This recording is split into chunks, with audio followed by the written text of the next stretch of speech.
There you go.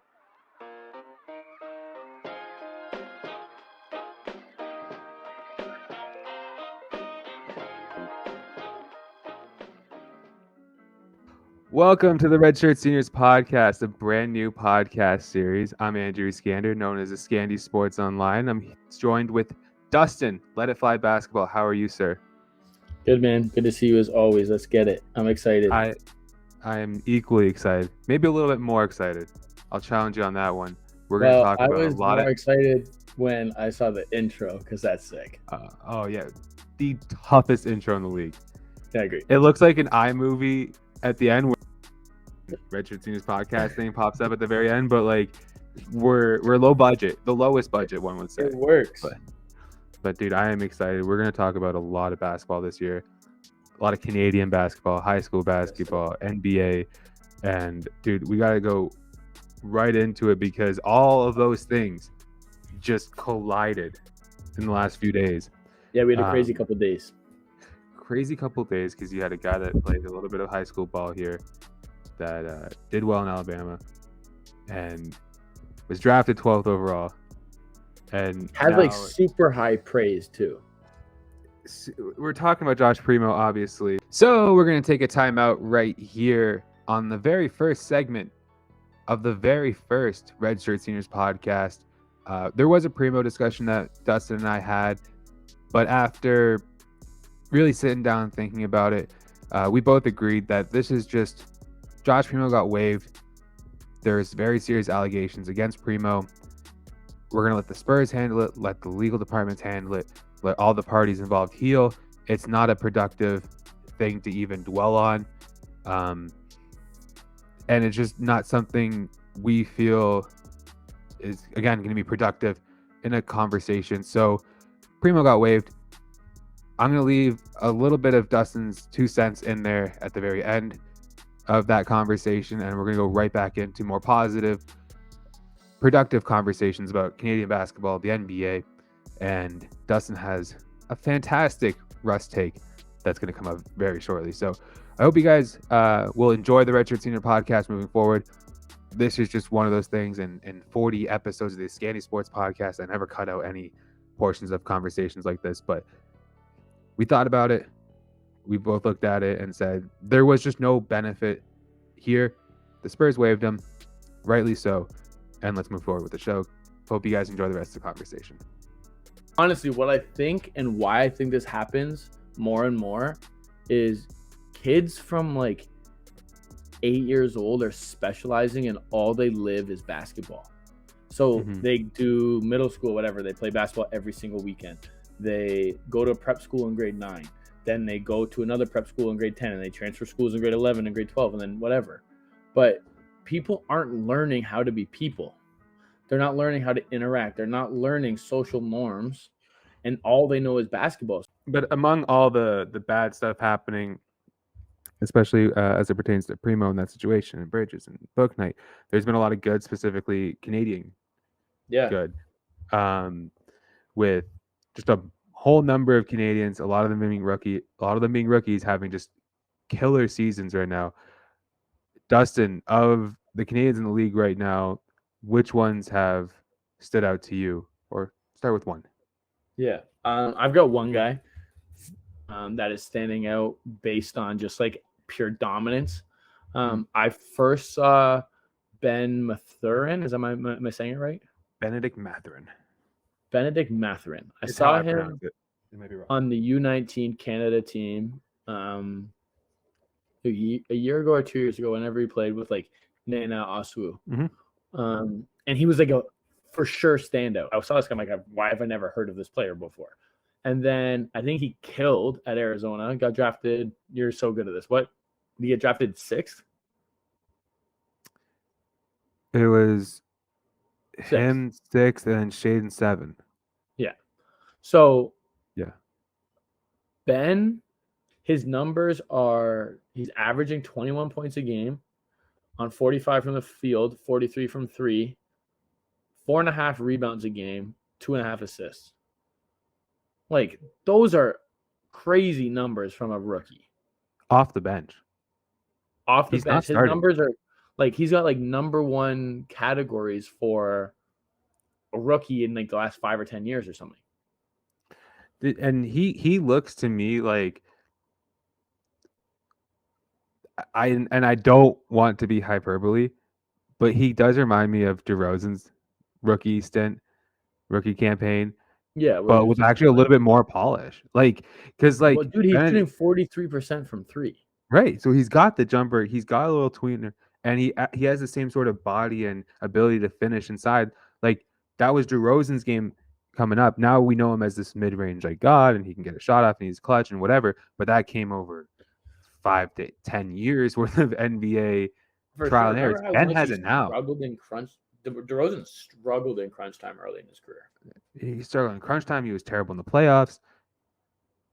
Yeah, But I like feel like I Ben's think gonna be fine I think he's got a higher ceiling. for sure. I mean, because he's doing what DeRozan did a little bit more, and he's doing it now. Yeah, well, what are DeRozan's stats right now? Oh no, DeRozan's better right now. Like I'd rather have him. I'd considerably. imagine. So DeRozan is averaging 26 points a game. So he's 5 points less. Mathurin or whatever averages 1.5 more rebounds a game, and DeRozan averages 2 more assists. So like you can't say it's that far off. No, but I'd say DeRozan's been doing this for seasons, and Ben No, for has sure. No, for 9 NBA games, right? But like, well, so we'll okay. see So how right it now, levels are out. you taking DeRozan over Ben right now? If you had to pick I a mean, team right now, from scratch with 0 players on from my roster. yeah, Oh, you have Ben, to choose one or two. Ben, Yeah. yeah, of course. But like, like if I was the actually no, that doesn't even make sense. If I was You're the Bulls, I'd getting probably the rather have DeRozan. same Yeah, output from a player who's his yeah, first year as someone who's a draft in 2009. same output right now. Let's hope that it stays that high. Let's hope that teams don't figure him out. Yeah. I don't watch the games that keenly. I don't know if can you sit on one of his hands and then now he's No, ineffective, he or is can you push him solid. around? And as soon as he starts tuning with the NBA offseason and NBA reps, sky's the limit. I mean, him and Halliburton are gonna be a crazy backcourt for a long, long time. Yeah, definitely. But how much longer until they make a play? Like it might be years and years until we see him in a playoff series. We'll see. We'll see how he The develops. pace is spiraling. Yeah. On my end, I want to go with Shea. There's a ton of different ways you could have gone with this one. There's Shaden Sharp's having a great season. Highlights, nice jump shot, whatever. He's doing well. But I wanted to go with Shea because 5 games in, 31 points, 7 assists, 5 rebounds, 37% from 3, which is 3 points higher than his career average. He hasn't missed a free throw. That's going to happen now because I said it. 52% from the field, all that. And it's just so frustrating that he would be like a serial all-star player in a winning situation. But this season has, knee tightness in February written all over it, or or insert injury. Like I know OKC's been actually winning a couple games more than expected. He is But an all-star lock if he stays healthy. if he stays healthy and if the team starts to win, I think that if someone's averaging those numbers, he's an all-star. I agree. Except, how do they do it nowadays? Like, what is the all-star roster like? look like? There's the fan vote or whatever. Yeah, OKC's 3-3. There's the fan vote that counts for like a percentage, but the fans don't, unless it's Zaza Pachulia, they don't really vote non-all stars.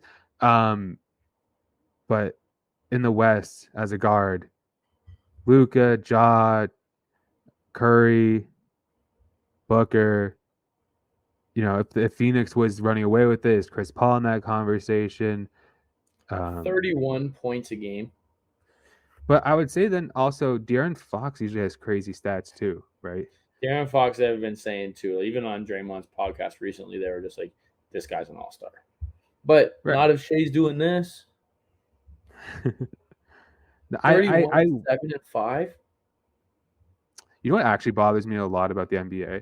De'Aaron Fox is averaging 28, 7, and 6 on Yep. better numbers, on better splits. But the NBA media has such a crazy amount of say in what happens with that little narrative that they float out there. I swear they created Anthony Davis to the Lakers. I just remember waking up one day and they're like, "Ooh, I don't know. Anthony Davis looks unhappy. He might want to go to the Lakers." And then like 2 weeks later, he's like demanding a trade to the Lakers. Like, probably someone got tipped off. Dude, the media is ridiculous, and half of it is probably more than half of it is just fake news, right? No, it's hard not to fake news. But no, it's true. There's a lot of like it's clickbait economy, but it's also I feel like the NBA media has a disproportionate amount of power as to what actually happens. Like they vote on the awards, right? Like that's their thing. Especially MVP. It's like that's actually something they openly talk about, like the narrative of this player heading into the NBA, heading into the MVP race, right? Like, well, Giannis has already won 2. Jokic won 2 in a row just now. Like, he's not going to win a third. Like, they just declared it. It's like, he's not doing it. Yeah. Like, no, it's kind of bullshit. But that does tarnish Shea's ability to be an all-star if the narrative is he's not a winner. Like the OKC hasn't been good forever, and it's like, well, the team's deliberately not trying to be good. Yeah. Tank for Vic. I don't even want them to have. I want them to have the 24th pick in the draft. I don't know if we can make that happen somehow, but I just want it to stop. You have Chet. Yeah. You tanked for the 7-3 guy this year or last year. You're done.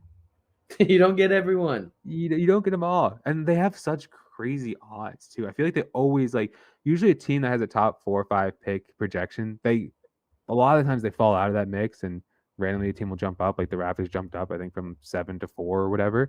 Yeah. But OKC, if you see them around 3 to 5, they're getting 4 or 6. Like it's happening. Yeah. No, it's messed up. It's messed up. Speaking of tanking, there has been a lot of terrible starts in the NBA this year. Yeah. Which do you think has been the most egregious? I think I'm tired of hearing people talk about it, but I'm going to talk about it. So let's talk about it. The Lakers, and you know what? I'm not even like pissed at the players.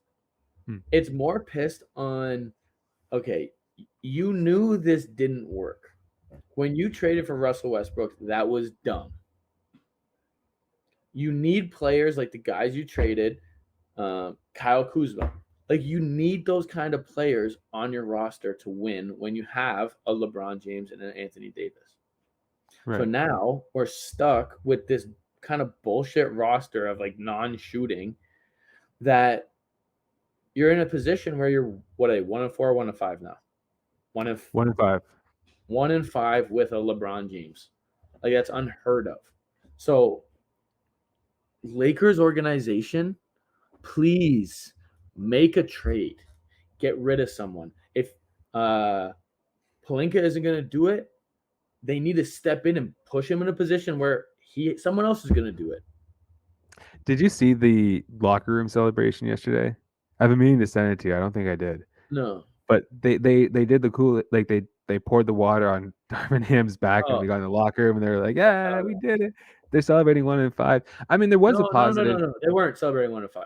They were celebrating his first win as a head coach. Still, it shouldn't come in game 6 if you're the Lakers with LeBron James, Anthony Davis. But there was a unique silver lining there where Russell Westbrook, 18-8-8 off the bench. Is that the formula? That's what everybody wants. No, it does not matter. If he was 20-10-10 every game, he's not a winning guard. He's a guard that'll come down, take a mid-range step back when you're up 2 with 29 seconds left on the shot clock. He's not a winner. He doesn't know how to win. He's the problem. Get rid of him. I don't care. Well, I mean, you put your foot down there. Yeah, it's You're not a Russ bullshit. fan. It's I. bullshit. You know what's messed I'm a up? basketball fan. I know. I always find myself like I don't enjoy watching Russ play, but then I always feel like I'm always the guy that starts to vouch for him in a weird way. I'm like 2 years ago, I was the guy. I'm like, Russ is averaging his third consecutive triple double season. Like, yeah, he's not efficient, but like he's still good. He's not garbage. Now that he's not playing well, not great. Dude, It's he's like garbage. that hurts. That hurts. He plays how many minutes a game when he was doing his career triple double thing? It doesn't matter because until then, triple doubles are becoming more prominent, but still averaging triple double is ridiculous. I still Averaging stand triple by that. double is unbelievable, but you cannot win with Russell Westbrook as your point guard. I want him to go to Sacramento. That's what I want. I want him to You want to go do what? there. I want Russ to go to Sacramento. That's what I No, need. I I need want because Russ they would to go to appreciate him China. there. They'll be the 10th seed. They'll have a parade. Like Sacramento hasn't made No, the playoffs in how many I years? don't Did they? care. Then what about De'Aaron Fox? Lakers. Let's send. This is what needs to happen. Publish this. Russell Publish it. Westbrook needs to go to China, and I want to see. I want to see Russell Westbrook has 70 points, 40 rebounds, and 30 assists. I want to see that, and then he'll be happy. The whole world will be happy. I don't want to see him in the NBA. I'll publish it. That's what you want. It'll be published. Welcome to Instagram and TikTok. Say what up. But no, like, uh, what's actually genuinely frustrating about Russ? If he was to dial it down and to accept a role, which how many players have we seen now just fail to do so? Carmelo never wanted to do it. These players don't want to do it. But at his best case scenario, if you can go in there and rewire his brain a little bit, he would be such a productive bench player. You cannot say after Not at 40 million, not at 45 million or whatever. No, and whatever. Sure. Let's say he takes a massive pay cut and he comes into the season and he says, "Okay, I'm going to be a role player." No, so you can't just turn someone's brain from not thinking basketball to all of a sudden being like, "Okay, now he's a super high IQ guy." He's like Mike Beasley and Lance Stevenson. Like they just have no place in the NBA. Lance Stevenson's fun. Lance Stevenson's amazing. China. Mike Beasley can score the shit out of it. China. Jimmer Fredette. China. Russell Westbrook. He'll be the best Chinese player of in the China League of all time. And they'll still lose. Chauncey played in China. Yeah, and so did Stephon Marbury. He scored like 70 points or something. China. Okay, China. We got it. Go. That's my take. Who's your take on the most underachieving team?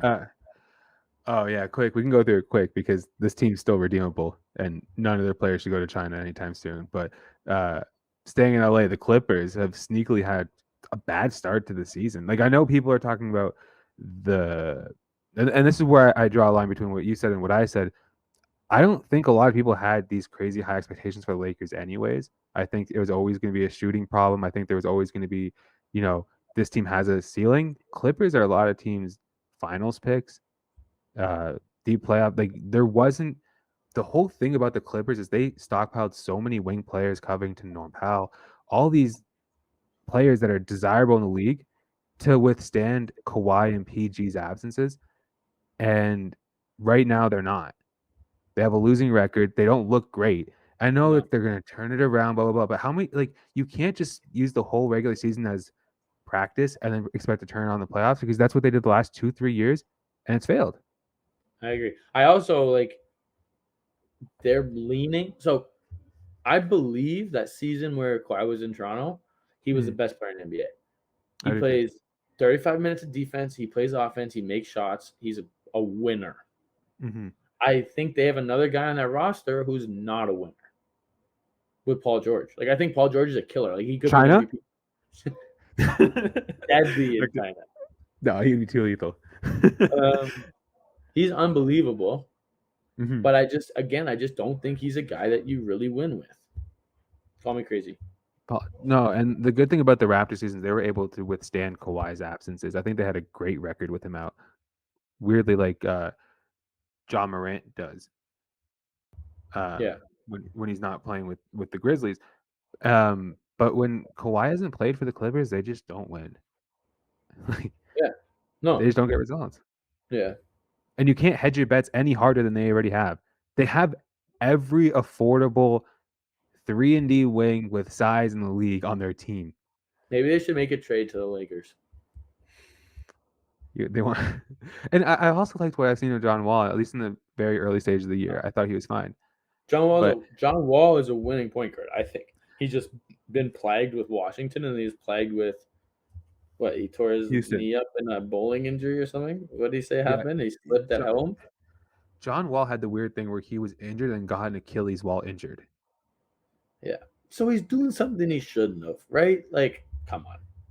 No, I mean I've seen. I think hockey. There's a hockey player that threw his back out getting groceries one time or whatever. He was out for a long. Was it Jason Spezza? I don't know. I don't know why. I'm This just is thinking of that name right now. I don't know anything about hockey anymore. But yeah. yeah, it's going to be really, really tough for the Clippers, especially with the money being printed there for this team. I think their team's the second. I think they're just less expensive than the Warriors in terms of Yeah. how much they invested in. And if they can't turn out a winner, it's and then obviously we didn't talk about the Nets, but everybody else talks about the Nets. No, I the don't Nets. care. This is my take on the Nets. Let's give them 20 seconds. They're down Seth Curry and Joe Harris right now. I think they've both played this year, but they're not right. No, I think Seth Curry's going to the G League to get healthy. Like that team will be fine. What was your 20 seconds? I thought you were painting a scenario. No, my 20 seconds is we're worried about the Nets right now. Ben Simmons isn't doing this, isn't doing that. But wait till he has Seth Curry and Joe Harris to throw the ball to. They'll be all right. Oh, I thought you were going to say, okay, there's 20 seconds on the clock. Seth Curry's in the G League. Kevin Durant's got the ball. Who's taking it? Is it KD? I was waiting for one of those. I'm like, I was ready to get the popcorn. Maybe they can play against each other in the G League if Adam Silver's rules go through. Yeah, which is a neat little transition you did there for our next topic of this goofy little story that came out and that he immediately retracted. It's not a thing. No, he does not want the Lakers to play in the G League, but if this rule were to be implemented where Adam Silver suggested that maybe we should have a relegation system like they do in Premier League soccer. Amazing. I think it's amazing. Where the top can we play along with it? What do you think would happen if I think the two worst teams in the league right now are the Lakers and is it let me get it up here. It's the Lakers and Rockets. No, it's the Rockets and Orlando. Orlando's 1-6. So now you have a team, Orlando, who spent or finally got I think a generational player in Banchero. Mm-hmm. Congratulations, you're actually part of the G League now. How funny would it be if like the Lakeland Magic went up that year? Like they won a championship, they're in the finals or whatever, and Orlando's coming down, Lakeland's coming up. Like it's you know what I think it is? Ridiculous statement. You know what I think it is? I think I don't think he's a good negotiator, Adam Silver. I think he's very accommodable. Is that a word? But he accommodates the players well. He gives the league a good face, but I don't think he's a good negotiator. David Stern was a good negotiator. Like but people didn't like David Stern. People didn't like him, but he would get what he wanted at a negotiation. What I think Silver really wants is that midseason tournament, right? I think he really wants to incentivize teams to build something outside of the regular season that they can still market, that they can still profit off of. And I think what would be ideal for him is if he somehow implemented the G League in this tournament. You know what I mean? No, the G League and the NBA don't need to combine. The G League and the NBA are separate leagues based off of scouts and prospects that NBA teams might want, but probably not. It's just apples and oranges. They're owned by the same organizations. It doesn't need to be involved. I think that what you should do or what you could do is if you're having all these issues, okay, top 16, bottom 16. I think Get rid of the divisions. I think if we're going to keep the soccer comparison going, the best league, it's debatable, but there's the Premier League in the UK with like Arsenal, Liverpool, Manchester Yeah. United, like the big teams. But then you have other leagues in other countries which are like states equivalent of distance, right? Yeah. That also have good leagues. But when you're talking about basketball, it's the NBA clear cut first by 1,000 miles, and then all the other leagues are Trying to make lesser, their players play in the NBA. right? So why doesn't the NBA want to own the second best league as well, right? Yeah. Wouldn't Like you want to build? Wouldn't you want to incentivize the G League as to be, look, you play in the same continent as the best league in the world? So I think they're gonna have to do things where they incentivize. no, but that's what Well, the G League is, no? the, not really, because like you don't really. You're the same proximity, but you don't have the same, like, for the same reason that WNBA players aren't getting paid the same as NBA players. There's not the same level of interest, right? So they don't have the same level of interest. They can't pay the players the same as No, I a agree. year or two. But the G League is a straight farm system to the NBA. So if you dominate, you can get picked up by other teams in the NBA. That's what they sell you, but then if you look at, and there are success stories, right? There are guys that actually mature into the NBA out of the G League, but I don't think you have a much better chance in the G League than you do playing in the first division. No, I Anyway, agree. Like the NBA has all their players that they want. so like, get this, Adelaide 36ers, whatever, the team from Australia that played the Suns in the preseason, that And they won. won. They won the game. There's this guy, he hits like 11 threes or something stupid like that, right? That he went crazy. And then they have another game. They played a couple games in the NBA preseason, whatever. But just being able to play an NBA team on the calendar is like, oh, well, he just did that against Devin Booker. Chris Paul was in that game, blah, blah, blah, blah. So I think if they had some sort of system where the G League does get FaceTime with the NBA in some sort of capacity, maybe you're playing your young guys if you're the NBA team against the G League guys, and LeBron sits out after the first half type of thing. I This think that's exists. when. Summer League. Yeah, but LeBron's not playing in summer league. No, but you just said that the bottom guys are going to play against their G League guys. Yeah, but it's got to have like an official jacket on it. It's got to look the part. Like summer league, it's widely known. I think if they blew it up, they had a midseason tournament where it's like, I don't know. That's Adam's job to figure out. He's had 10 years to do it. He still hasn't figured it out yet. Yeah. But It's hard because the NBA wants to just monopolize everything. The NBA won't play big games with other leagues because it's the NBA. They want to make it the best league in the world. And the NBA does have the best 150, 200 basketball players.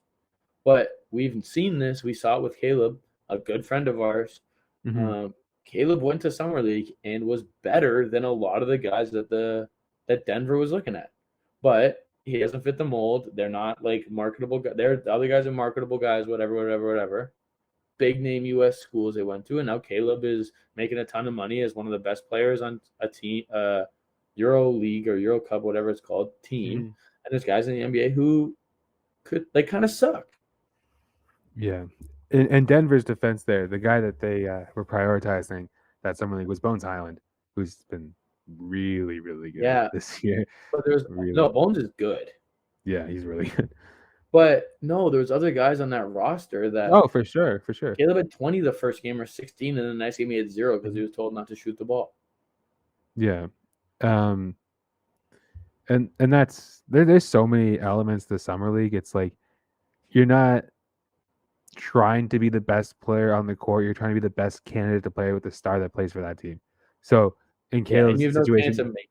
Yeah, in Caleb's situation, it didn't matter if he had 40. They had yeah, Michael Porter Jr., they have Jamal Murray, they have Jokic. We want a guy that can play with Jokic. So they'll take the guy that had 8, 9 points a game that was cutting all game and playing defense ahead of the guy that was actually hooping, right? So yeah. it's a mess, but it was not a mess. No, equally messy, actually, I'd say, as Mhm. the Canadian high school scene. Dustin, we're probably like, I'd say like 5 weeks in now. It's been going on a little bit. 2 months. Yeah, it's been 2 months since the OSBA is kicked off, which I kind of take as the official Yeah. start of the year. Yep. You're obviously working with Lincoln in some capacity, so you've gotten to see a lot of these teams. Obviously, you know a lot about Lincoln, you know a little bit about Berloque, whatever. What are just some general themes that you've been taking this year? I think Canadian high school basketball is in kind of a scary spot. Hmm. I think it's Explain. in a scary spot based on the amount of kids that we have playing high level prep basketball with the lack of resources to run high level prep basketball. Hmm. And I'm talking about a ton of programs. I would like to know an official count of prep schools and kids that are playing in prep schools based on kids and universities that take these kids.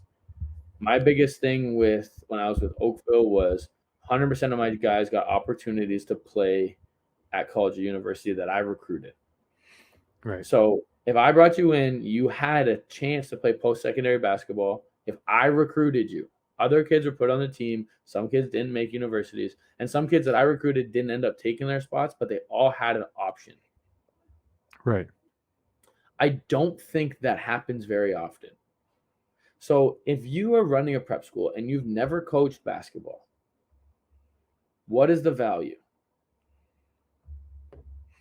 Well, What you get to is charge these kids a ridiculous amount of money to play basketball. and it shows because they're all paying a ton of money, but Mm-hmm. a lot of them don't get any better or they're playing in some weird system that doesn't translate. And then there's teams like Steve's team in Fort Erie Yep. and New Horizon, like they play pretty good basketball based on what they got. And they're just like the kids are playing hard. They understand defensive concepts. They understand spacing and they learn sets. Like that is transferable. Like when it's a drive kick out three, you have to shoot it. We have other teams and a lot of other teams that I'm watching. It's just like it's not high level. And then the kids are paying $8,000 to $25,000, $30,000 with no chance of playing at another level unless they're gonna pay to be a walk on at Southern Idaho State Technical University, you know what I mean, and pay $70,000 a year. But Right. it's just not realistic, and we don't have resources with coaches. We don't have resources with funding. Like it's just all private funded. There's no governing board. There's no rules to these prep schools. There's prep schools whose director is a university coach, which is a clear recruiting violation, but there is no board in Canada handling it. Where the states that would never be allowed. We have rep circuits being played during high school time. That's not allowed in the U.S. You can't play AAU games while high school is going. It's a double-end thing, right? Because I feel like it's good to have structure, it's good to have regulation, but then when it gets overly regulated, you get these stupid rules. Like No, I was, agree. I've, and we're not going to talk about it right now, but I've been going through the NCAA bylaws Yeah. for a few weeks now, and dude, some of these rules, like you may not offer a player more than two drink, like more Yeah. than a reasonable amount of refreshments during their official visit, which has to happen between Friday and Saturday between business. No, it's Like crazy. like they go overboard. But when you have the wild wild west, I understand it, and I just hope that players and parents specifically aren't getting duped into paying an absurd amount of money, not knowing that, oh, this team doesn't really have a chance of competing, and this team hasn't actually ever sent anyone D1, but they're promising my kid's good enough for D1. Yeah. No, it's ignorant. it's robbery. And Mhm. actually with Let It Fly, what we're doing is we're trying to really build like basketball the right way, like develop the skills when they're young that they understand about how to play at the next level. And what we're also going to do, and not even offer to charge or anything, but it's just like kind of break down Canadian prep scene for all these people because their parents are like, oh, my kids are going to get ready. What do we do for prep in grade 9? Like we'll offer all this advice and whatnot, and they're just like, listen, let's just ride it out in high school. If he dominates, then we can make a decision. You know what I mean? Like these are financial burdens that people can't afford. And if there's a lot of people that watch a lot of the Eskandy Sports Pod episodes, and they probably exhausted by me saying this, but the best way to prepare for grade 9 prep is to not play grade 9 prep, in my opinion. Grade Agreed. 9, 10, Like if like you're junior prep, I don't dominating, see it better. No. I see a benefit if you pay whatever you're gonna pay for your rep club, and you get to practice every day, and you're If playing it's great teams. $1,500 and you're going to school for basketball, I get it. Yeah. But they're not like, especially the young guys that are just, I know, are just like slamming their mom's purses on the ground saying, just give me more money so I can play basketball. Like, Yeah. it's not worth it. No, I don't want to say I hate it. hate. I don't. I hate junior prep. I really, really do.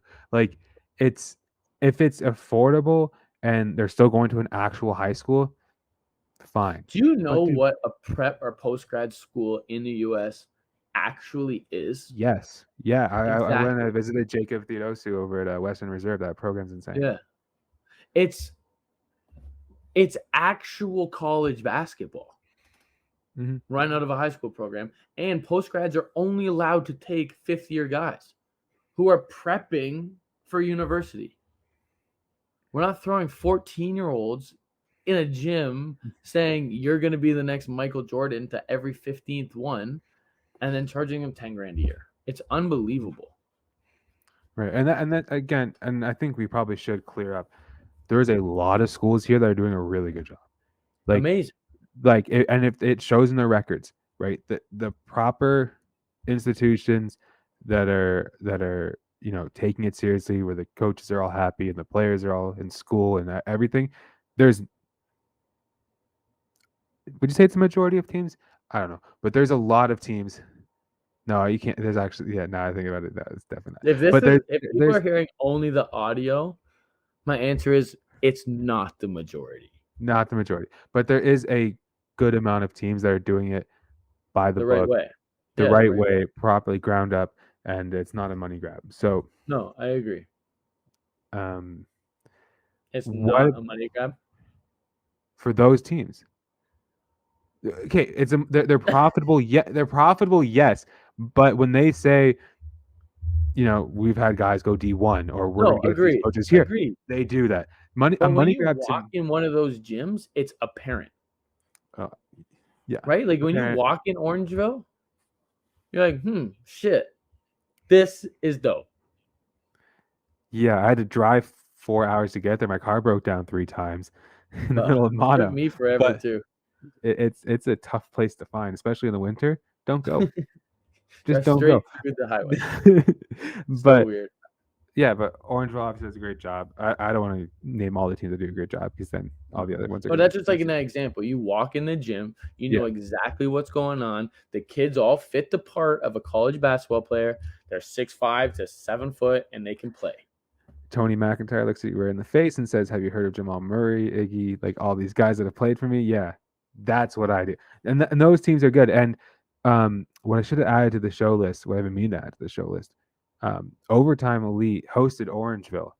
Overtime Elite is that league down in Georgia, and it looks like I heard back from some of the OTE guys that Orangeville did well. I don't know what the record was. I don't know, but there's some positive buzz about Oval down in OTE. So You know what? They can bang. Like Orangeville can bang. They got smoked, from my understanding of what I just Googled right now. Then this is perfect, okay? This is what we said. 74-47 when they played City Reapers. City Reapers has Eli Ellis, a bunch of other guys, but Eli's one of like the well-known guys from there. Orangeville, we have said 2 players' names on this show before that we thought were high-level players. You said Jalik Dunkley, and I said Matai Baptiste. Okay? Orangeville beats a lot of our prep schools by what, 30, 40? Handful. Like the mid-tier ones. Yeah. Okay. 2 players on that team had more than 6 points on that game. Matai had 19 and Jalik had 16. One other player scored 4 points. One kid had 2, and then the next kid had 6 points, and that was the end of their scoring. It bridges the gap. Like, there's such a huge gap. I don't know. But I do think maybe last year was just a crazy year, and my first year, so maybe I have the wrong expectations of Canadian prep basketball. But last year, you could throw Fort Erie in any tournament, and they would hold their own. Not they wouldn't win every game, but they would No, I hold their agree. own. Crestwood was equally competitive. Elijah Fisher, Zayden Cross, Romad Dean. They had players, and there was probably 4 or 5 teams, including Orangeville, that you could send them to any high school competition and they'd hold their own. I don't know if that last year was the anomaly and this year's a bit of a regression, Well, that or if Fort this, Erie team was messed up. yeah. Like, how many guys were D1? And then, like, I'm just looking at the box score, and this is a perfect example of Canadian prep basketball. Okay, we have all these middle school, like middle tier, mid teams saying, "Oh, from us you can go here, here, and here and play." The City Reapers had 1, 2, 3, 4, 5, 6, 7, 8 players play in their game. No one played over 22 minutes, and all of them except for 2 players had over 10 points. 3 players. I feel like for them, that's I don't know. I've never heard of that team until now, which is probably exposing myself. But No, it's a new league. Who knows? yeah, but that's probably a rotation game for them, right? They have the Canadian team coming down. That's probably the schedule they in for like, oh, let's play some other guys. Yeah, for sure. And that's what I mean is like, how are we saying if we're a school that's a new prep school, come to us, it's worth it, all this stuff.